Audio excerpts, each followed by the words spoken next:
Numbers 11. Fire from the Lord. Now the people complained about their hardships in the hearing of the Lord, and when he heard them, his anger was aroused. Then fire from the Lord burned among them and consumed some of the outskirts of the camp. When the people cried out to Moses, he prayed to the Lord, and the fire died down. So that place was called Tabernacle, because fire from the Lord had burned among them. Quail from the Lord. The rabble with them began to crave other food, and again the Israelites started wailing and said, "If only we had meat to eat. We remember the fish we ate in Egypt at no cost, also the cucumbers, melons, leeks, onions, and garlic. But now we have lost our appetite.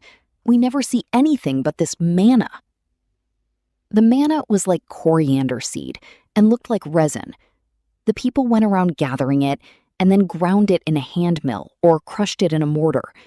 They cooked it in a pot or made it into loaves, and it tasted like something made with olive oil. When the dew settled on the camp at night, the manna also came down. Moses heard the people of every family wailing at the entrance to their tents. The Lord became exceedingly angry, and Moses was troubled. He asked the Lord, "Why have you brought this trouble on your servant?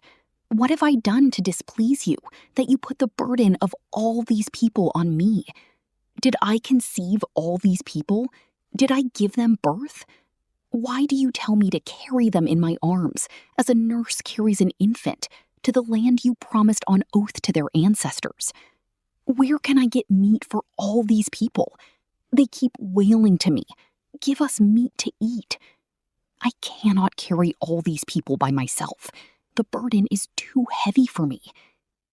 If this is how you are going to treat me, please go ahead and kill me, if I have found favor in your eyes, and do not let me face my own ruin." The Lord said to Moses, "Bring me 70 of Israel's elders, who are known to you as leaders and officials among the people. Have them come to the tent of meeting, that they may stand there with you. I will come down and speak with you there, and I will take some of the power of the Spirit that is on you and put it on them. They will share the burden of the people with you, so that you will not have to carry it alone. Tell the people, consecrate yourselves in preparation for tomorrow, when you will eat meat. The Lord heard you when you wailed, 'If only we had meat to eat. We were better off in Egypt.' Now the Lord will give you meat, and you will eat it. You will not eat it for just 1 day, or 2 days, or 5, 10, or 20 days, but for a whole month, until it comes out of your nostrils and you loathe it, because you have rejected the Lord who is among you, and have wailed before him, saying, 'Why did we ever leave Egypt?' But Moses said, 'Here I am among 600,000 men on foot, and you say, I will give them meat to eat for a whole month? Would they have enough if flocks and herds were slaughtered for them? Would they have enough if all the fish in the sea were caught for them?' The Lord answered Moses, 'Is the Lord's arm too short? Now you will see whether or not what I say will come true for you.' So Moses went out and told the people what the Lord had said. He brought together 70 of their elders and had them stand around the tent. Then the Lord came down in the cloud and spoke with him, and he took some of the power of the Spirit that was on him and put it on the 70 elders. When the Spirit rested on them, they prophesied, but did not do so again.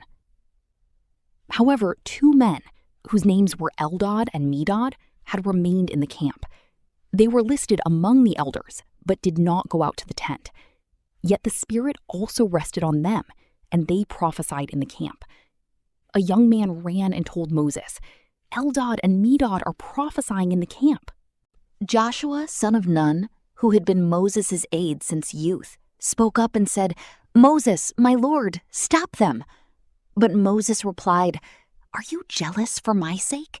I wish that all the Lord's people were prophets, and that the Lord would put his Spirit on them.' Then Moses and the elders of Israel returned to the camp. Now a wind went out from the Lord and drove quail in from the sea. It scattered them up to 2 cubits deep all around the camp, as far as a day's walk in any direction. All that day and night, and all the next day, the people went out and gathered quail. No one gathered less than 10 homers. Then they spread them out all around the camp.